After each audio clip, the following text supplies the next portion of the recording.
Todo listo, Memo. Ya. Kenji, no se te escucha. ¿Me escuchan ahora? Sí.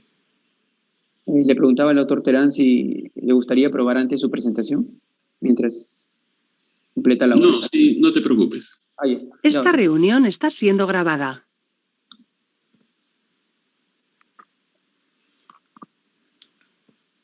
Listo, Kenji, entonces presentas y empezamos. Ok. Muy bien. Buenos días con todos los presentes. A nombre del Servicio de Oftalmología del Hospital Nacional Arzobispo Loaiza, les damos la bienvenida al curso de catarata, abordaje integral, el cual se va a extender por el mes de junio y parte de julio. El día de hoy, para inaugurar el curso, tenemos como ponente al doctor Guillermo Terán, que nos hablará sobre facodinamia y profilaxis en la cirugía de catarata. Para hablar sobre el currículum del doctor Terán es algo extenso, así que he tratado de reducirlo. El doctor Terán realizó su estudio de pregrado en la Universidad Peruana Cayetano Heredia, el residentado de oftalmología en el Hospital Nacional Arzobispo Loaiza por la Universidad Peruana Cayetano Heredia. Ha obtenido maestría en medicina en la Universidad Peruana Cayetano Heredia. Es profesor del Departamento de Clínicas Quirúrgicas de la Facultad de Medicina de la Universidad Peruana Cayetano Heredia, médico oftalmólogo de staff del Centro Médico Las Palmeras de San Isidro, entre otros. Es autor de múltiples trabajos y protocolos de investigación. Bueno, doctor Terán, lo dejo a cargo de la ponencia y las palabras iniciales de inauguración del curso. Okay. Bueno, agradeciendo la asistencia de todos ustedes.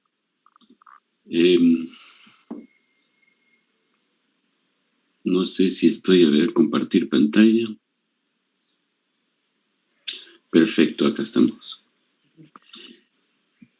Bueno, espero que esto sea útil para ustedes, aunque, como saben, este capítulo es netamente quirúrgico. Se ve mi pantalla, ¿no? Sí, doctor, sí. Se ve. Ya, entonces estamos un poco limitados a épocas de pandemia, entonces bueno, trataremos de hacer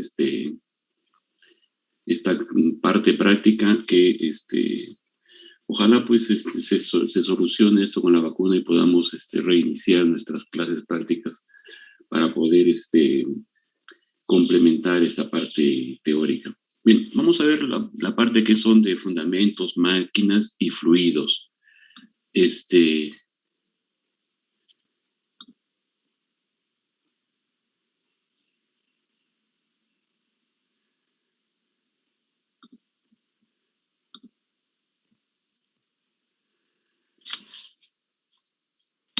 Bien, miren, esta parte es sumamente importante para poder entender la práctica que nosotros vamos a hacer sobre cirugía de facoemulsificación. Sumamente importante porque uno cuando va a la guerra tiene que conocer muy bien el arma que está llevando y poder realizar este procedimiento que uno quiere hacer, ¿no? Bien, desde 1967 ya se estaba haciendo procedimientos de facoemulsificación y aspiración. Y esto era de importancia porque se utilizaba una pieza de ultrasonido de baja frecuencia con un sistema de irrigación y succión. Y esto permitía emulsificar la catarata y extraerla. Miren, hace ya bastante tiempo, ¿no? O sea, esto no es una cirugía de muy poco, sino que la tecnología nos ha permitido hacer cirugías cada vez más adecuadas, con mayor tecnología, etcétera, ¿no?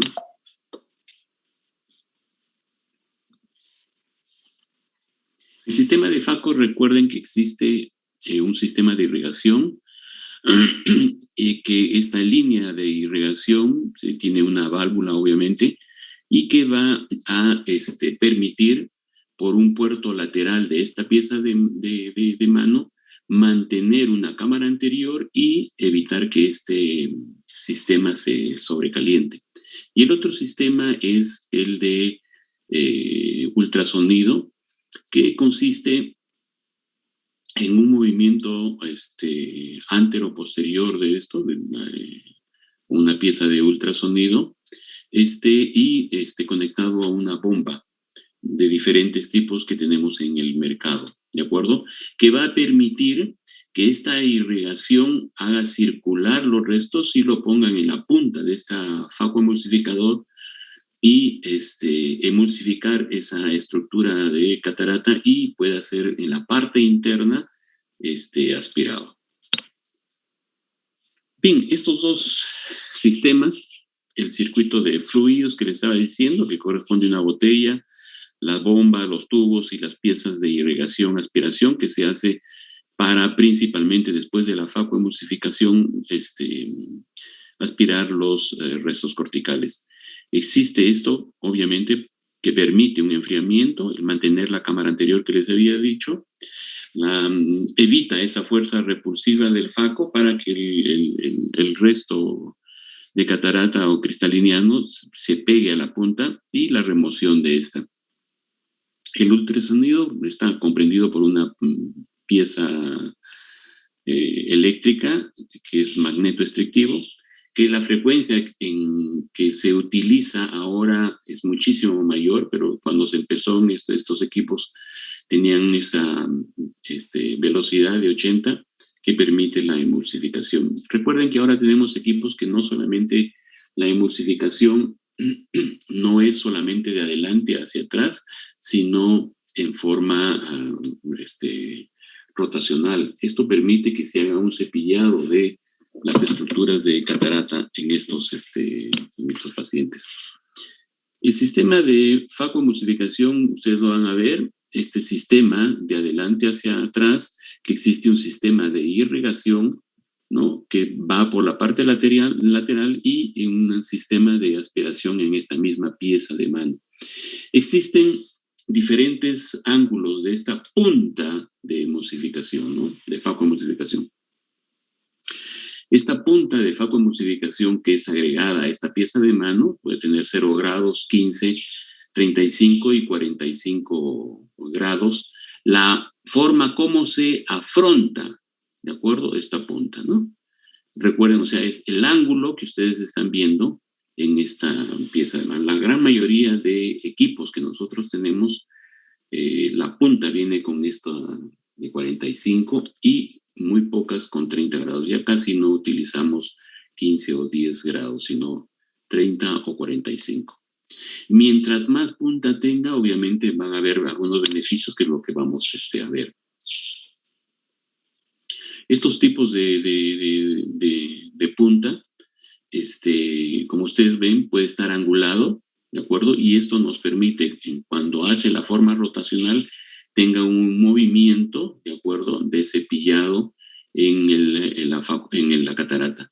Las rectas, ¿de acuerdo? Y esto que es el flare, que es como una trompeta, que nos permitía hacer antes facoemulsificaciones mucho más eficientes y nos permitía tener vacíos mucho más altos para sostener ese equipo esa pieza o ese resto de catarata. Gracias a esto, que es una combinación de una punta flare con una curva, nos ha permitido ya no necesitar tanto vacíos tan altos, que podemos ahora tener o evitar el surge, que viene a ser el colapso de la cámara anterior. Y el otro punto sumamente importante son estas ventanas de ABS, que nos permiten, cuando esto es ocluido, y ustedes van a escuchar la campana en el equipo de facoemulsificación, que se adquiere el máximo, el tope de vacío, puede haber un desfogue y evitar que el resto pase rápidamente y produzca un colapso de la cámara anterior, ¿no? Se utilizaban estos tips de Macul, el micro tip y bueno, y el estándar que viene ahora con una curva, ¿no? ¿Cuáles son los mecanismos de acción? Bueno, el corte mecánico que sale, la onda de choque de ultrasonido, porque recuerden que eso está golpeando a la catarata, y la forma de cavitación. La forma de cavitación no viene a ser otra que el efecto de esta estructura y el calentamiento que pasa rápidamente de un estado sólido a gas, no a líquido, sino de frente a gas. Y eso se debe a las estructuras que ésta está teniendo. Recuerden que este corte mecánico que se está haciendo es la misma estructura que ustedes están viendo, que está viniendo de adelante hacia atrás, y que los bordes de esta punta están fragmentando, están facoemulsificando la estructura de la catarata.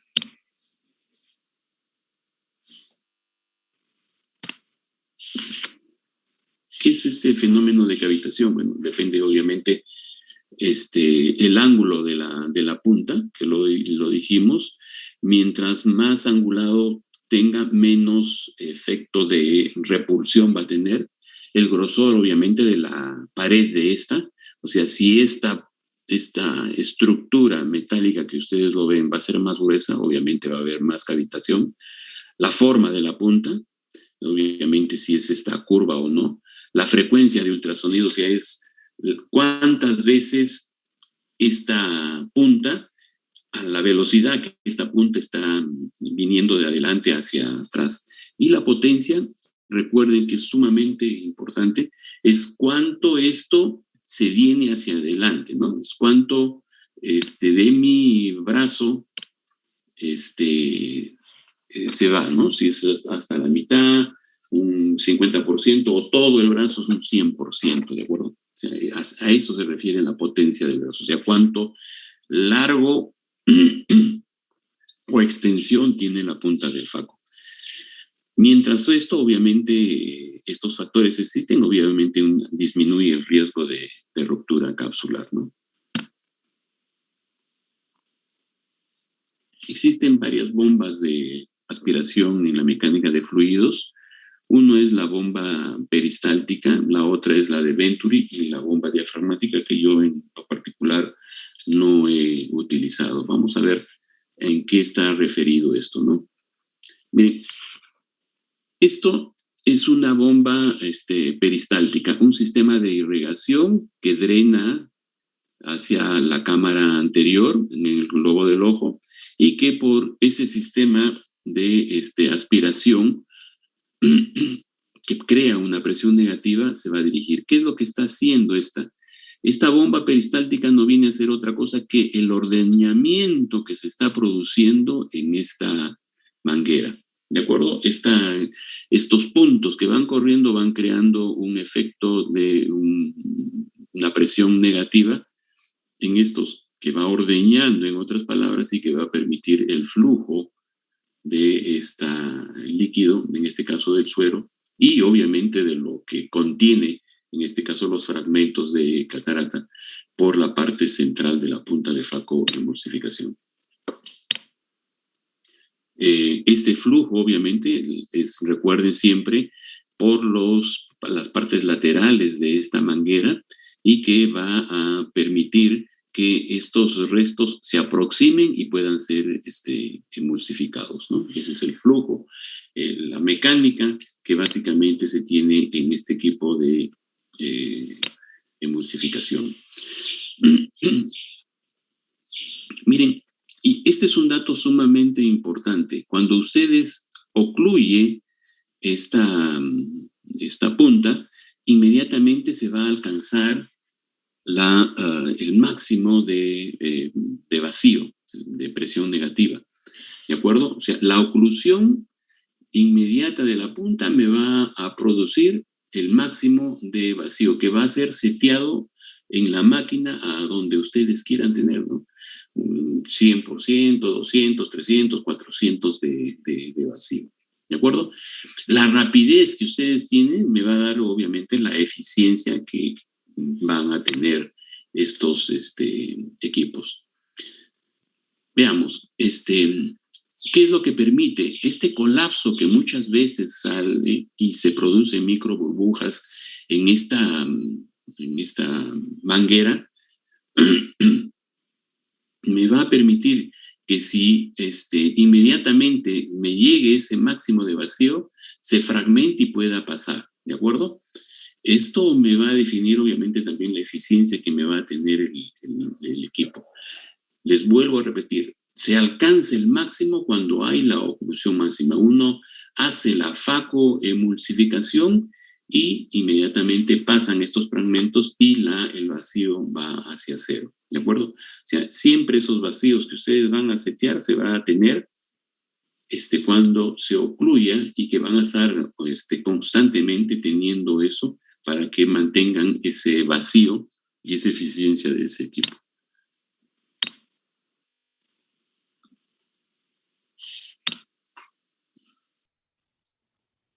Dry no viene a ser otra cosa que, les vuelvo a repetir, cuando ustedes ocluyen esta llama que está en posición 3 y el tiempo que les lleva es de 2 segundos, que llega a alcanzar ese máximo de vacío, ¿de acuerdo? El máximo de vacío.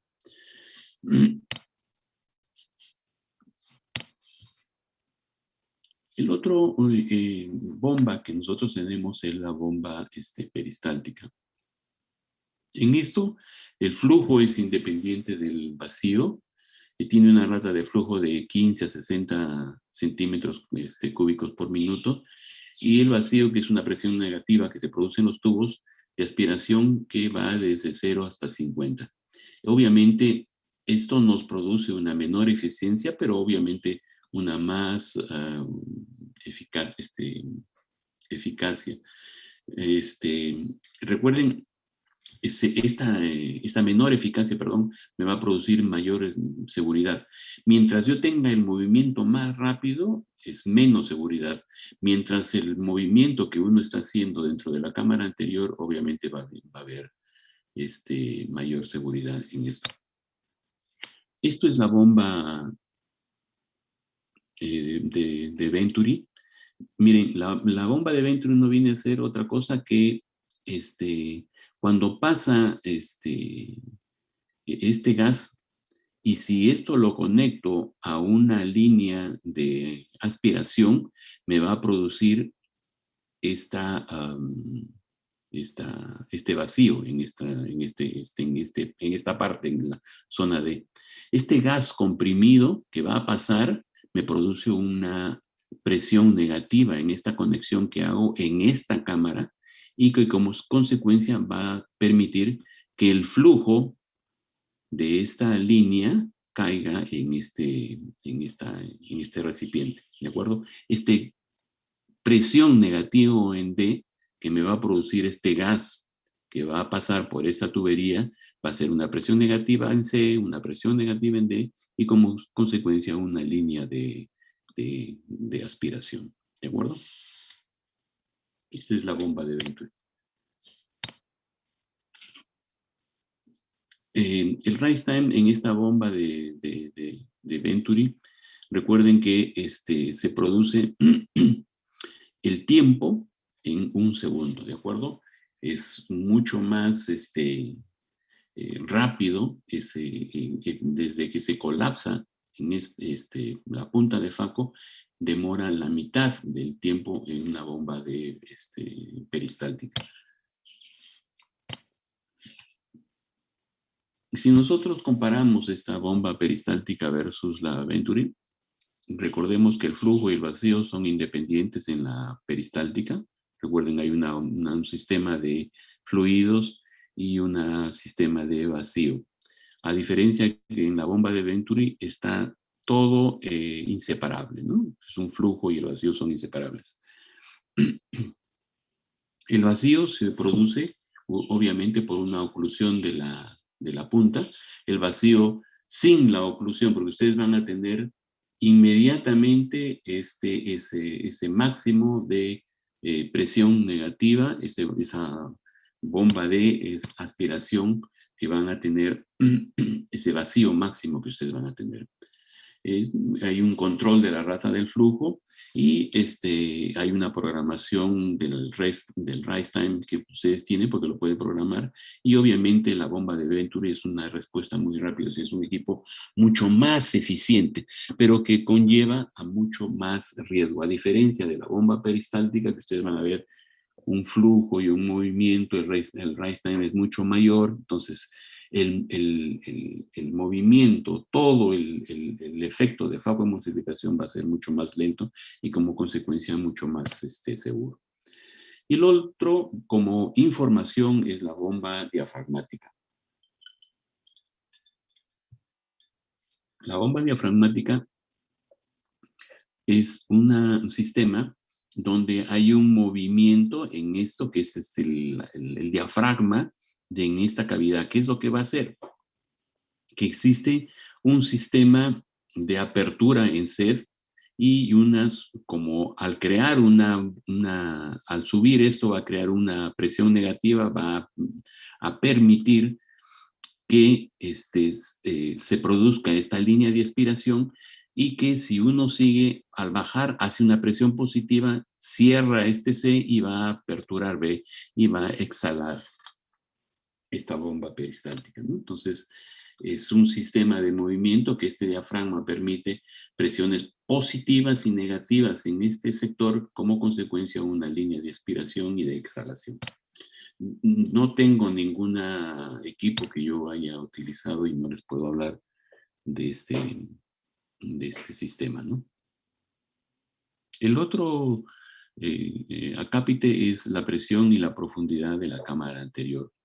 Bien, la presión intraocular mayor a 40 milímetros se obtiene, hay una mayor profundidad, pero hay un sufrimiento de la zónula y del nervio óptico. Recuerden, esta presión obviamente es dañina para el nervio óptico, y todo el diafragma herido lenticular se va hacia atrás, y esto como consecuencia mayor sufrimiento zonular. O sea, el tener presiones sumamente altas en cámara anterior es un riesgo.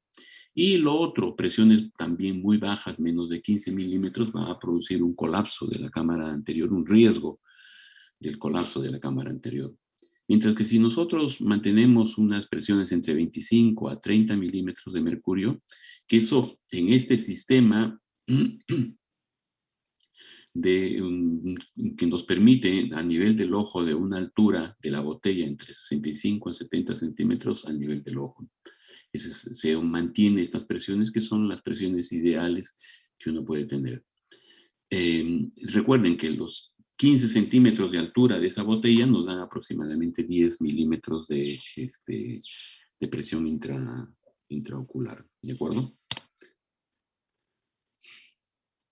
¿Hay sistemas de control del colapso de la cámara anterior? Sí, por supuesto. Es el control de la bomba, de la velocidad de la bomba, que esto está obviamente dado por microprocesadores dentro de la pieza de mano. Cada vez esos tubos que hacen el sistema de la bomba peristáltica ha permitido que cuando estos tubos son más rígidos, evita que se puedan colapsar. La presencia de una segunda botella, y ahora tenemos en este sistema, recuerden que en los últimos equipos mantenemos una presión que está ya seteada en cámara anterior, porque permite mediante una bolsa, no un frasco, sino una bolsa, que puede ser colapsado a una presión determinada para mantener una cámara anterior. Y otra es la disminución de la luz de la punta del faco, obviamente, porque mientras más grande, eso va a producir mayor probabilidad de que pase bruscamente un resto de catarata, y como consecuencia el colapso. Y los sistemas ABS, o sea, esa ventana en las partes laterales que nos permite, cuando pasa esto, un respiradero en la parte lateral, es como una ventana lateral que evita de que esto se pueda colapsar.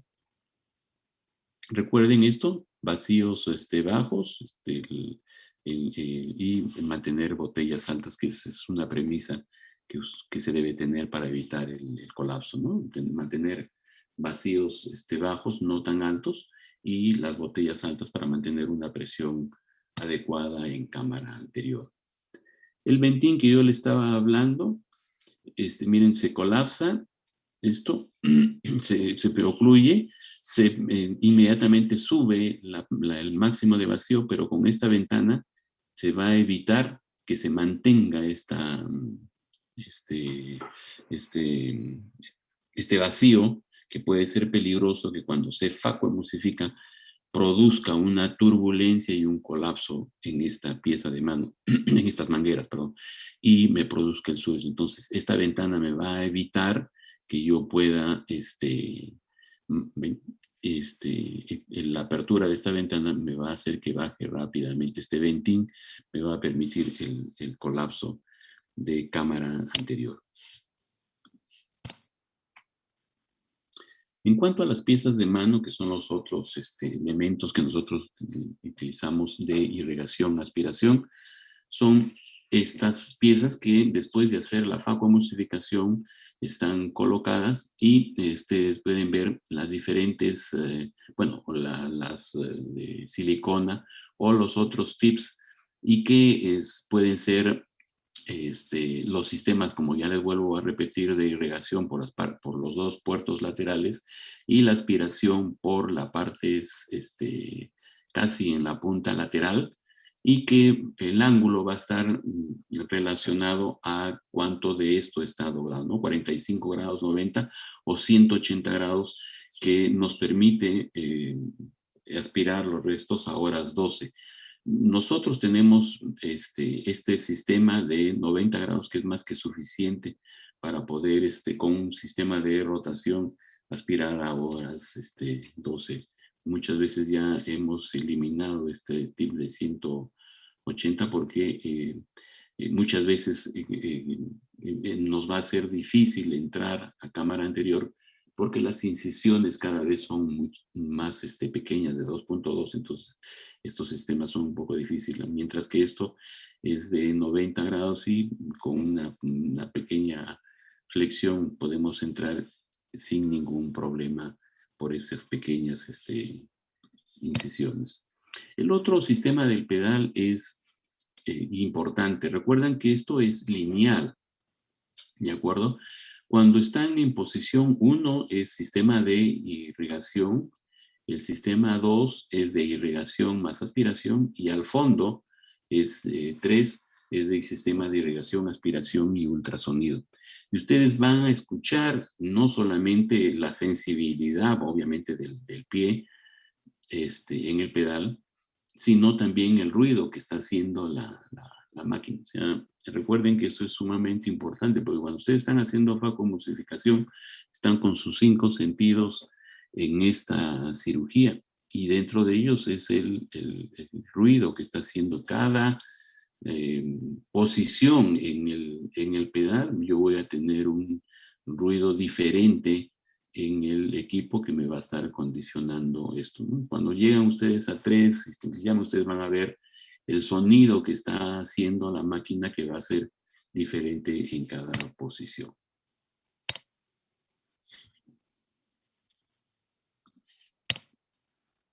Bien, pasemos a la otra presentación que teníamos. A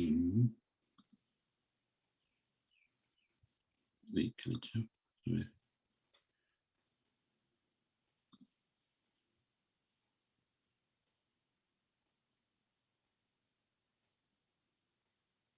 Tenía abierto acá.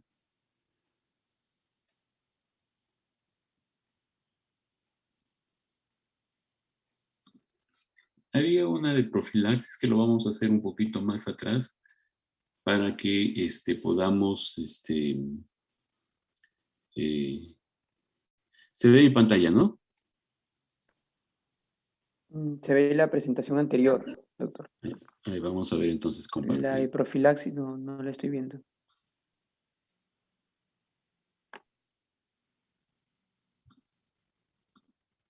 No, de profilaxis no, incisiones. Perfecto, doctor. Exacto, acá. Ya la de profilaxis, como es un poco más extenso, me voy a tomar un poco cuando tenga una presentación más pequeña, entonces podamos revisarla, ¿ya? Vamos en el orden como yo estoy haciendo la cirugía. Entonces, la profilaxis lo podemos hacer después. Muy bien, el otro, ahora sí se ve, ¿no? Sí se ve, doctor. Perfecto. Bien, el otro, el dato o procedimiento en esta cirugía son las incisiones. El principio de incisión pequeña, recuerden, en la estructura hay una zona óptica central, hay una zona intermedia y una zona periférica. Las incisiones están referidas a la zona en donde yo tengo que hacer. Esta zona óptica obviamente es en la zona periférica de la córnea, donde ustedes van a ver en el ojo, cuando estén en el microscopio, donde terminan sus arcadas vasculares en el limbo esclerocorneal, es donde la incisión la van a tener que hacer, es en córnea clara. El otro sistema es el fenómeno de barrera, que lo vamos a ver, que ustedes van a ver. Cuando ustedes hacen una incisión perpendicularmente a la córnea, no son incisiones autosellantes. ¿A qué me refiero esto? Porque la presión que ustedes hacen en el globo ocular va a estar referido y esto va a abrir los dos labios de esta incisión y va a haber escape de flujo. Mientras que ustedes hacen la otro tipo de incisión que ustedes lo ven paralelo al plano del iris, la presión que tienen son 2 puntos y que va a permitir que esta presión, al contrario, haga un efecto de válvula sobre el labio superior y cierre la incisión. Y son incisiones, este fenómeno de válvula son incisiones autosellantes, ¿de acuerdo? Las incisiones no se hacen perpendicularmente a la córnea, sino paralela al plano del iris y me va a producir ese fenómeno de válvula que son autosellantes.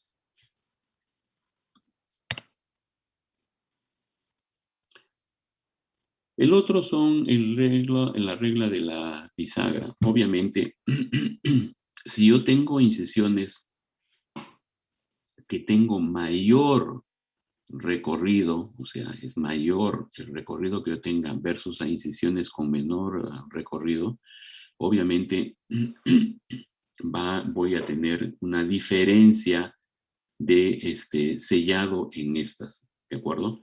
La regla de bisagra está referido que entre estos dos puntos donde yo he entrado, ¿de acuerdo? Si hago una línea recta, esta línea, cuando estoy acá, va a estar dentro de la incisión, mientras que acá va a estar fuera de la incisión. Esto me va a hacer más autosellante y esto menos autosellante, ¿de acuerdo? En cuanto a la arquitectura de las incisiones, ya les dije, la de una sola es paralela al plano del iris. Cuando yo hago dos incisiones en dos posiciones, una perpendicularmente, que lo pueden hacer con un crescent o si ustedes tienen habilidad, con el mismo cuchillete, y la otra paralela al plano. La de 3 planos, que está referido, cuando ustedes hacen esta primera incisión, avanzan y antes de entrar lo dirigen otra vez hacia abajo, ¿no? En perpendicular al plano del iris. Generalmente esta es la incisión que nosotros utilizamos y ustedes van a ver en la práctica, ojalá que sea pronto, que es la mejor incisión que nosotros hacemos y es de tipo autosellante. La otra es, cuando no quiero hacer estas 3 incisiones, es prolongar esta incisión, así en esta DD, más profunda y después penetro en esto. Menos utilizada, la que yo y ustedes van a ver y se van a familiarizar es con la arquitectura de la incisión tipo C, triplanar, ¿de acuerdo? Perpendicular primero, hacen casi en el plano del iris, ¿de acuerdo? Y después la incisión perpendicularmente otra vez hacia el centro del globo del ojo. Ustedes pueden ver en este sistema de grabación, ustedes van a ver, ¿de acuerdo? Está penetrando y en una sola incisión, ¿no? Paralela al plano del iris, entrando hasta los extremos de la mayor, el diámetro, obviamente, o la amplitud de este cuchillete, ¿de acuerdo? Es sumamente importante que ustedes hagan esto de pasar, porque muchas veces se acostumbran y se quedan en la mitad y la incisión no tiene el tamaño que ustedes están realizando, ¿no? Y estos cuchilletes, de acuerdo al lente que van a colocar o a la cirugía que están haciendo, porque cada tip, cada punta de facoemulsificación va a tener una longitud, si es 2.2, si es 2.75, o sea, dependiendo de la incisión que ustedes estén haciendo, ¿no? Y tienen el tipo de incisión, porque recuerden que ese tamaño de la incisión va a ser de acuerdo a esa punta de tip que ustedes van a utilizar y que si ustedes se van a familiarizar, ¿no? Miren acá cómo realiza esto. Hace una incisión horizontal, ¿de acuerdo? Con el cuchillete ya entra paralelo al plano del iris, ¿de acuerdo? Y bueno, no está acá la parte final donde otra vez se dirige hacia el centro del ojo para hacer la tercera incisión triplanar. Y acá lo van a ver, hace una incisión horizontal, ¿de acuerdo? Ok. Coge el cuchillete, ustedes lo pueden hacer cuando ya tengan entrenamiento, lo pueden hacer con el mismo, pero al principio háganlo con el crece, ¿de acuerdo? Para que no se hace horizontalmente, ¿de acuerdo? En el plano del iris y después bajan, se hace el centro y en la tercera incisión que ustedes van a tener. Esto nos permite que tengamos un sellado muy bien y adecuado de esta incisión para evitar el colapso posterior que a veces sucede o una presión muy baja en pacientes posoperados por el drenaje que puede tener por una incisión que no está bien hecha, ¿no? ¿Qué ventajas tiene esta incisión triplanar en la córnea clara? Bueno, las ventajas son la visualización que se tiene, menor presión, menor manipulación y menor tiempo quirúrgico. Las ventajas, bueno, es que obviamente puede tener un Seider positivo, un escape, pero cada vez que nosotros ya tenemos incisiones más pequeñas, como 2.2, es casi materialmente imposible que haya escape, ¿no? Salvo que tengamos algunos problemas que no nos estemos dando cuenta, como la presión que hace el blefaróstato o en la misma tegader que está colocado en los párpados que a mucha presión, etcétera. Nos permite a veces tener escapes que sin darnos cuenta nosotros retiramos esto y sin presiones de ningún tipo y sin blefaróstato inyectamos en cámara anterior y se mantiene sin tener sello. O sea, hay que tener en cuenta los problemas que pueden existir por presiones externas, presiones positivas sobre el globo del ojo. Incisiones muy pequeñas ya no existe este Seider, ¿no? Además, recuerden que muchas de estas incisiones son edematizadas, ¿no? En las bisagras, en los extremos, es edematizada y permite que haya un cierre completo. El otro son los problemas en la DSMED, y eso se ha visto que pelamiento parcial de esta DSMED, cuando a veces se les ocurre por ahorrar, utilizar cuchilletes ya usados y se produce desplegamiento de la DSMED, de la estructura de la córnea, y a veces incluso hasta disección total cuando aplican el viscoelástico. Entonces hay que tener cuidado con esto. Los astigmatismos cada vez son menores. Recuerden, ustedes van a tener y eso va a depender de cada cirujano. Incisiones de 2,75 mayor astigmatismo, incisiones de 2,2 que son casi que no producen astigmatismo. Y lo otro, recuerden que existe obviamente, si no es suturado, es un mayor riesgo de endoftalmitis, de que entren bacterias de la flora bacteriana del globo ocular y se pueda infectar el globo del ojo. En cuanto a las incisiones,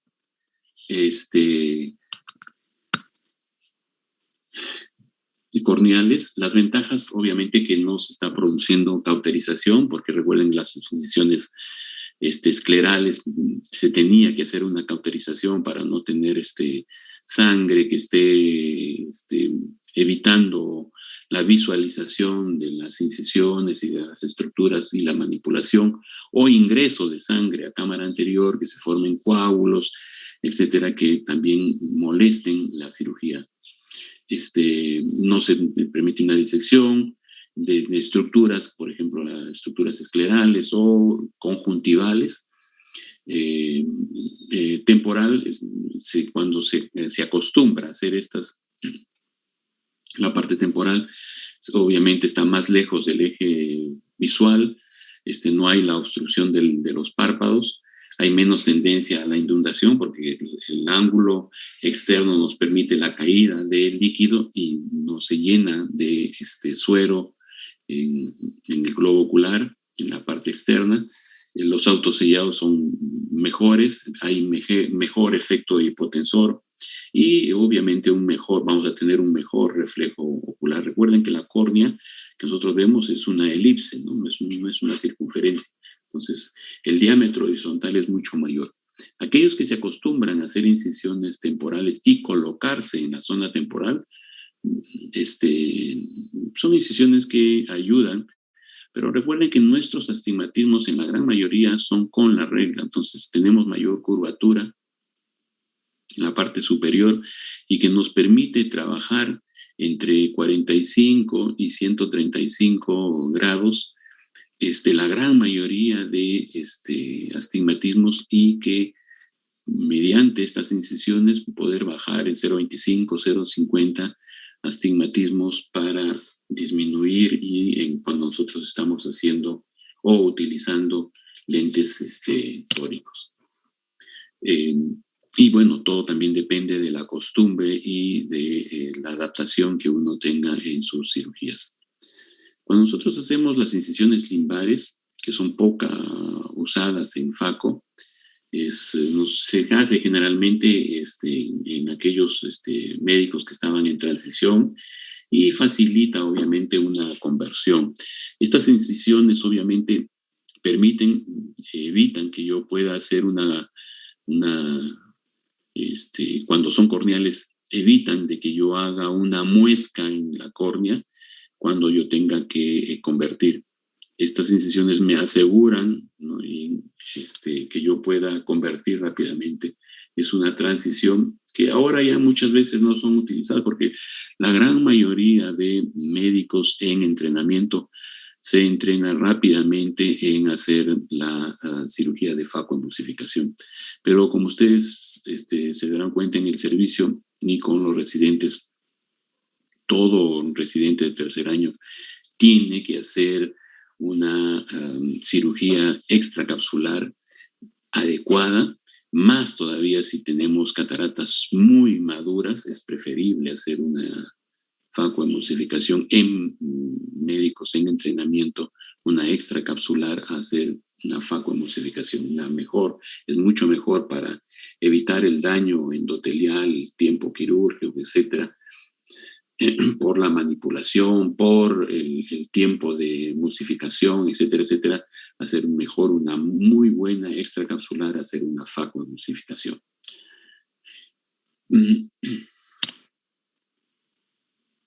Estas incisiones limbares hay que tener algunos aspectos, ¿no? De tener en cuenta. La localización, obviamente que hay que operar con el meridiano más curvo, porque esto nos va a permitir manejar obviamente ese astigmatismo. La tunelización más es en zona temporal, los localización son de tipo oblicuos, el tamaño, todas las incisiones más de 3 milímetros, recuerden, nosotros cuando utilizamos ya 2,75, sí nos produce un astigmatismo de 2,75, pero mucho más de 3 ya es un astigmatismo muy significativo, ¿de acuerdo? Entonces hay que tener cuidado y obviamente utilizar un punto para evitar esos astigmatismos.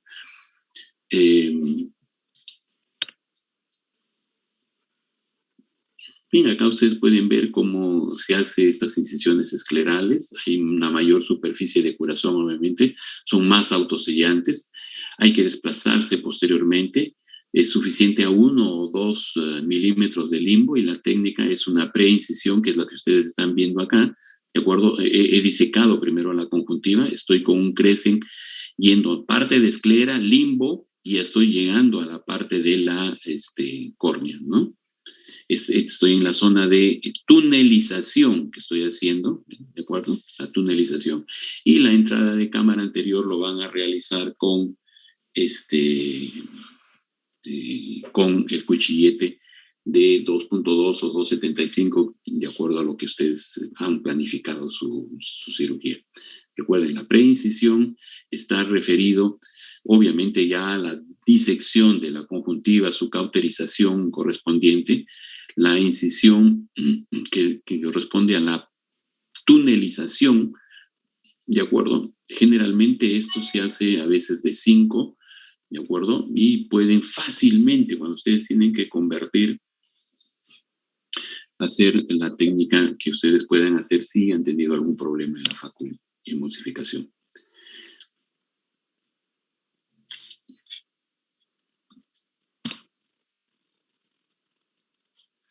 Las incisiones esclerocorneales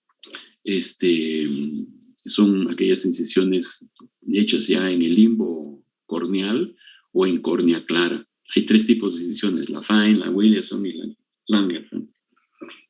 Esto está basado, recuerden, 2 principios que ustedes tienen que recordar. La mayoría de veces utilizábamos el ancho o el tip de la punta del cuchillete de 3 milímetros.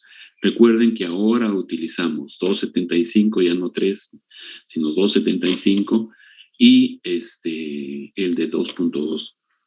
Recomendaban hacer una extensión, la incisión que va paralela al plano de 2 milímetros. Pero ustedes esto recuerden, cuando hacen la triplanar, ustedes esto es eliminado estos 2 milímetros, ¿no? Tienen 0,50 de su incisión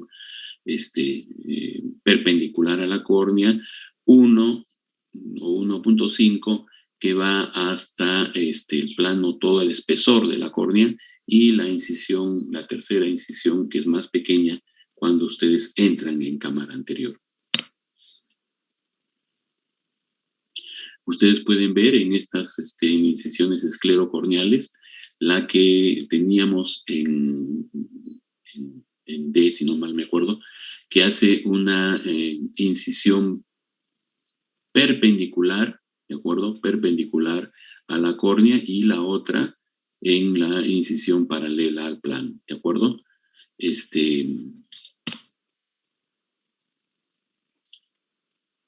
cierre de las incisiones, como ustedes saben, como antes se utilizaban en cuchilletes mucho más amplios, se utilizaban suturas, obviamente que se pensaba en el efecto astigmático para corregir astigmatismos, la presencia de adhesivos o la utilización de no suturas y la hidratación, o sea, edematizar el borde de la incisión. Recuerden esto, y es sumamente importante. Nosotros, las incisiones que hacemos de 2.2 o 2.75, no se utilizan suturas, son autosellantes y se utiliza la edematización, la hidratación estromal, que permite un sellado perfecto en estos pacientes, ¿de acuerdo? Si por A o B motivo tiene un globo ocular que hace un efecto positivo, que a pesar de que han retirado el blefaróstato y el Tegader y ustedes tienen escape todavía, no tengan la menor estímulo de poner un punto. Es mejor tener y estar seguro una cámara anterior bien formada, sin escape, para evitar esto. Y más, eso se cumple en aquellos lentes que nosotros ahora colocamos tóricos, porque queremos que esa toricidad, ese eje que nosotros estamos corrigiendo, se mantenga. Si nosotros tenemos un globo ocular que está teniendo una presión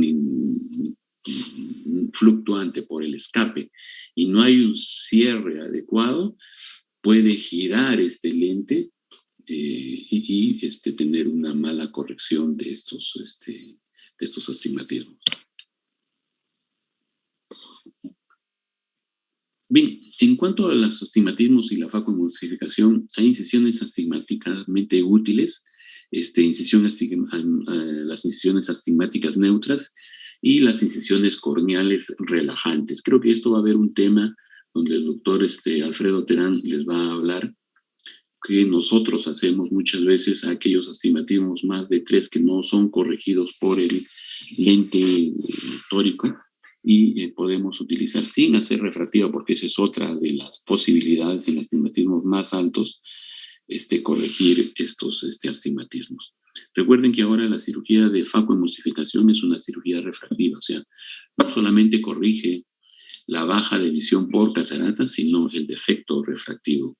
Y al utilizar estos lentes premium, el paciente que paga su dinero, porque son lentes que tienen un costo más o menos elevado, obviamente les va a pedir correcciones adecuadas. Estas son las incisiones que se tomaban en esto cuando hacíamos en la parte escleral, que ahora ya no lo utilizamos porque, recuerden, tenemos muchas alternativas para la corrección de este astigmatismo.